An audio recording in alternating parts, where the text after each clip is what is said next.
चम्पासरीको एउटा घरमा मानव कंकाल भेटिएपछि इलाकामा मचियो सनसनी। सिक्किम पुलिस र प्रधान नगर पुलिस चौकीको संयुक्त अभियानमा सिलगढ़ीको चम्पासरी क्षेत्रबाट बिहीबार एउटा मानव कंकाल उद्धार गरिएको छ। प्राप्त जानकारी अनुसार सिक्किमकी पासाङ डोमा शेर्पा नामक एकजना महिला विगत 6 महिनादेखि निखोज बनेकी थिइन्। निखोज भएको रिपोर्ट सिक्किम पुलिसमा उनका छोरा अशोक लिम्बुले गरेका थिए।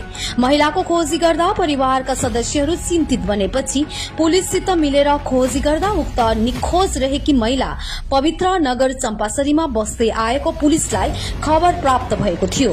त्यसपछि निखोज रहेकी महिलालाई खोज्न छोरा अशोक लिम्बु सिक्किम पुलिससित उक्त क्षेत्रमा जाँदा त्यस घरमा ताला लागेको कारण खाली हात फर्कनु परेको थियो।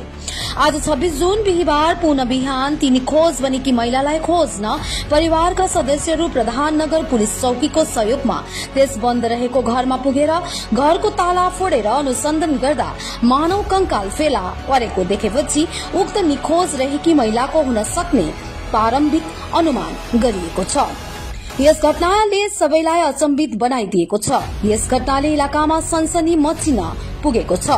पुलिसले प्रारम्भिक अनुसन्धान शुरू गर्दै कंगाल मरम्मत गरी फोरेन्सिक जाँचको निम्ति उत्तर बंगाल मेडिकल कलेज एवं अस्पताल पठाइएको छ अनि सम्पूर्ण घटनाको जाँचमा पुलिस बल जुटेको छ।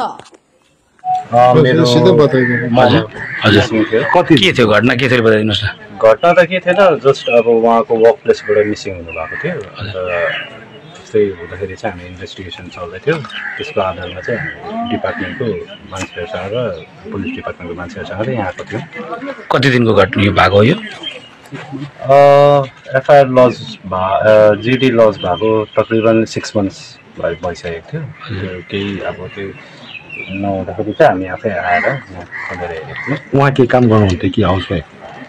हजुर, उहाँ गभर्मेन्ट इम्प्लोइ हुनुहुन्थ्यो। अच्छा, पुलिसको उता सिक्किम मङ्गले सिन्सुथाङ जिएचएस साउथ सिक्किम।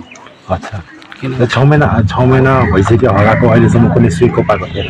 हजुर, हामीले त्यो अब के भन्छ भर्बल इन्भेस्टिगेसनहरूदेखि लिएर के इन्भेस्टिगेसनहरू चलिरहेको थियो। त्यहाँदेखि यता चाहिँ अब हामीले यहाँ आएर हेर्नु चाहिँ अब बाध्य पऱ्यो। के नाम थियो उहाँको? पासाङ डोमा शेर्पा। र अहिले जुन प्रकारले यहाँ मानव एउटा कंकाल पाएको छ, के भन्नुहुन्छ? के लाग्छ तपाईँलाई? मलाई अब लाग्छ अब हेरौँ अब फोरेन्सिकले के भन्छ होइन। अहिले फोरेन्सिकले अब गरेर अब डिएनए टेस्टिङहरू गरेर के हुन्छ अब उहाँ अब के भन्न सकिन्छ। होइन भने हो भने त अब अभियसली कल्प्रिट अब यो मर्डर केसमै हुन्छ होला होइन। कल्प्रिट त पक्रिनै पर्छ। होइन भने त के हुन्छ हेर्दै जाउँ के हुन्छ। हजुरको जुन फ्यामिलीमा को हुनुहुन्छ? आमा त यहाँ हुनुहुन्थ्यो, हजुर बेच्नु भएको मेरो बहिनी छ। अच्छा, 4 जनाको फ्यामिली है।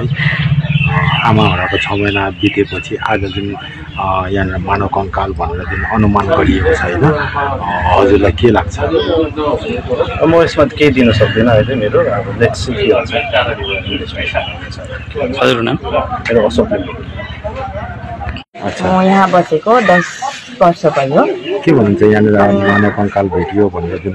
यो त अब अलिक दुःखदकै खबर हो, किनभने अब यो त यो एरियामा चाहिँ हामीले फर्स्ट टाइम यसरी सुन्दैछु कि यसरी अब पाएको खबर चाहिँ होइन। अनि के हो भन्दाखेरि चाहिँ अलिकति यो एरियामा चाहिँ अलिकति तपाईँको क्राइमहरू बढ्दै गइरहेको छ। किनभने तपाईँको 6 महिना पनि नभई 3-4 महिना अगाडि मात्रै होला हाम्रो यही एरियामा, यही अगाडिको हाम्रो एरियामा चाहिँ हामीले यहाँनिर चाहिँ यहाँको लोकलहरू चाहिँ तपाईँको ग्रेनाइट भेटाएको थियो, पिनसँगै त्यो अट्याच भएको।